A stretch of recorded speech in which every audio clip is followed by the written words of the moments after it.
Eight grass, जो कि एक पोयम है और फिलिप लर्किन ने इसको लिखा है। इसको समझते हैं। तो मान लीजिए आप एक घोड़े के अस्तबल या चारागाह के पास से गुजर रहे हैं। वहाँ कुछ घोड़े चल रहे हैं, शांति से घास खा रहे हैं। ये कोई आम घोड़े नहीं हैं, ये रेस के घोड़े थे जिन्होंने कभी बहुत नाम कमाया था, बहुत तेज दौड़े थे और कई रेस जीते थे। लेकिन अब उनका वह शानदार समय बीत चुका है। अब वे बूढ़े हो गए हैं और उन्हें रेस के मैदान से रिटायर कर दिया गया है। अब वे बस आराम से घास खाते हैं और धीरे धीरे उनका पिछला शानदार जीवन लोगों की यादों में धुंधला होता जा रहा है।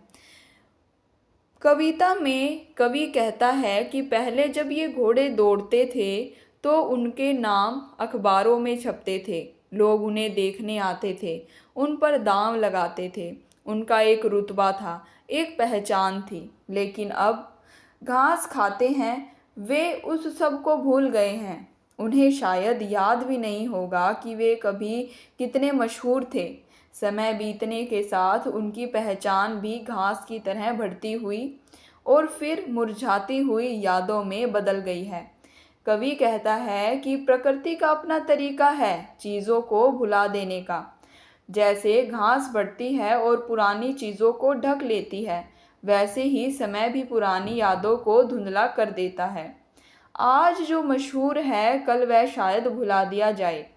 तो यह कविता उन लोगों या चीज़ों के बारे में है जो कभी बहुत महत्वपूर्ण थे, लेकिन समय के साथ उनकी चमक फीकी पड़ जाती है और वे गुमनामी में चले जाते हैं। यह हमें समय की शक्ति और यादों की क्षणभंगुरता के बारे में सोचने पर मजबूर करती है।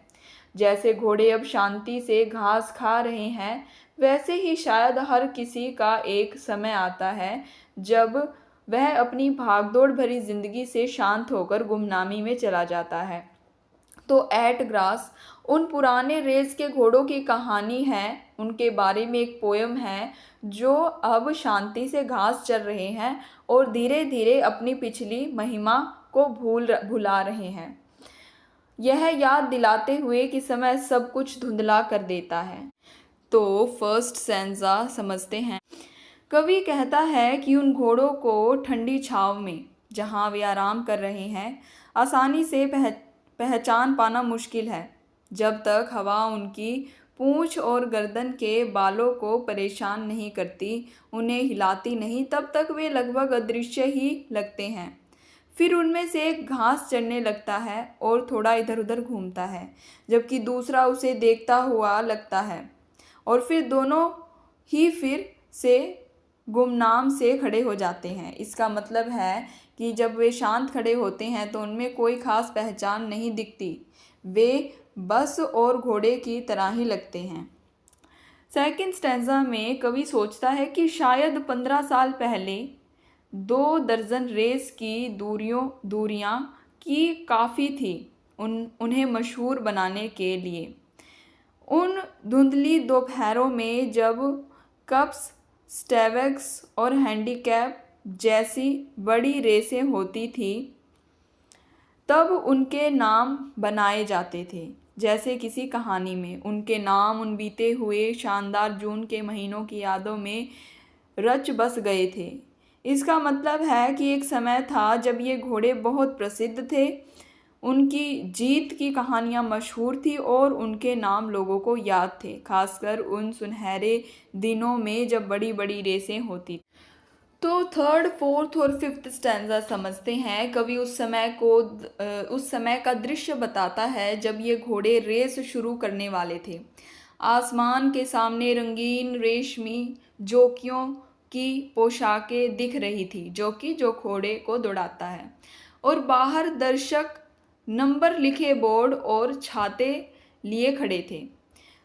काली कारों की कतारें थीं और गर्मी महसूस हो रही थी और कुचली हुई घास बिखरी पड़ी थी।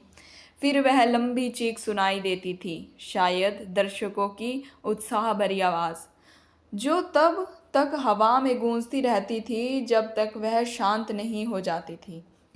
और फिर अगले दिन अखबारों में खास कॉलम में उनकी जीत की खबरें छपती थी। यह उस रोमांचक माहौल का वर्णन है जो कभी उन घोड़ों के आसपास रेस के दौरान होता था।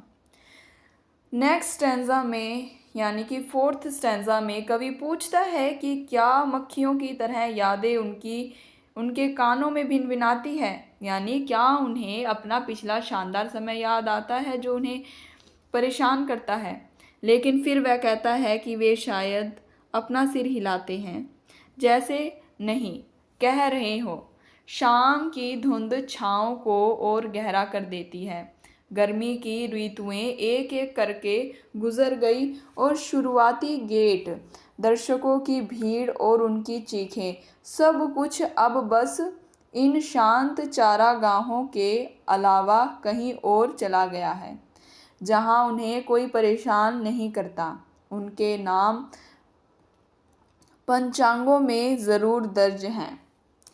फिर उसके बाद जो हमारा लास्ट स्टैंजा है उसमें अब उन घोड़ों के नाम जैसे खो गए हैं और वे आराम से खड़े रहते हैं या फिर जिस चीज़ में उन्हें खुशी मिलती है उनके लिए दौड़ते हैं।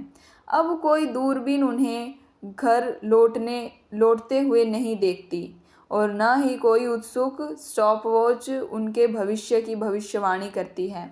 शाम को सिर्फ अस्तबल का रखवाला ग्रूम और उसका लड़का लगाम लेकर आता है। यह दिखाता है कि अब उनका जीवन कितना शांत और गुमनाम हो गया है। अब वे किसी दौड़ या पहचान के लिए नहीं जीते, बल्कि अपनी स्वाभाविक गति और आराम में खुश हैं और उनकी देखभाल करने वाले कुछ ही लोग हैं।